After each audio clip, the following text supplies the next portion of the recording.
Alors, avec la calculatrice, il faut conjecturer le sens de variation et la limite. Donc, ici, on a une définition explicite, pas par récurrence. Donc, on peut utiliser le mode fonction. On va écrire dans y1 égale e x divisé par x puissance x. Et après, on va dans la table. Dans la table, on met le début à 1 et après un pas de 1. Et comme ça, on a tous les termes dans la table, on a tous les termes de la suite. Donc, on voit que la suite est décroissante. Donc, on conjecture que la suite un est décroissante. Et pour la limite, on a l'impression que ça tend vers 0. Donc, on conjecture que un converge vers 0. Ensuite, ils vont montrer que Vn égale à n moins n ln de n. Donc, ln de e n sur n puissance n. Donc là, c'est un quotient.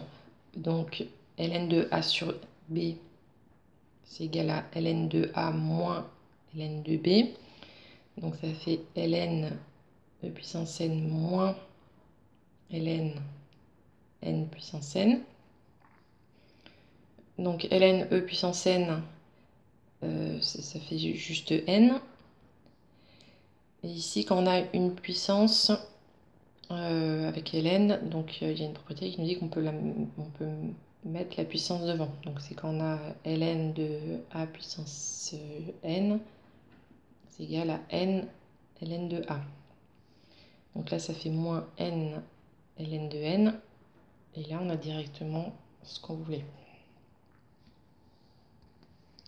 Ensuite, il faut trouver le sens de variation de cette suite-là à l'aide de la partie 1. Donc le lien avec la partie A, c'est qu'on remarque que c'est la fonction g, ça. Donc en fait, Vn est égal à g de n. Avec n qui commence à 1. Donc pour n supérieur ou égal à 1. Donc on marque n supérieur strictement à 0 ou n supérieur ou égal à 1, ça veut dire la même chose.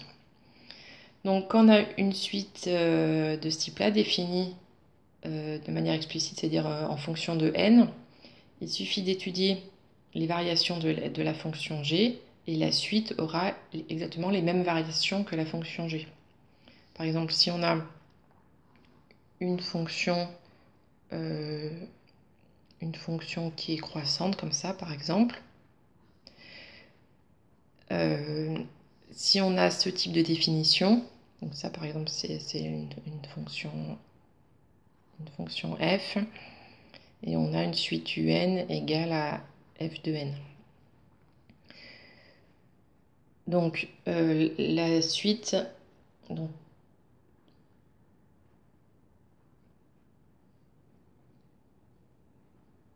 sa représentation graphique, ce sera ça. Donc si la fonction est croissante, la suite sera forcément croissante. Le contraire n'est pas vrai. Si la suite peut être croissante sans que la fonction soit croissante. Donc il suffit de connaître les variations de la fonction sur l'intervalle qui nous intéresse. Donc là, n doit être plus grand que 1. Donc il suffit de connaître les variations de g sur 1 plus l'infini. Or, on avait trouvé que g était décroissante sur 1 plus l'infini, donc on va le dire. G est décroissante sur 1 plus l'infini. Donc, la suite Vn est décroissante.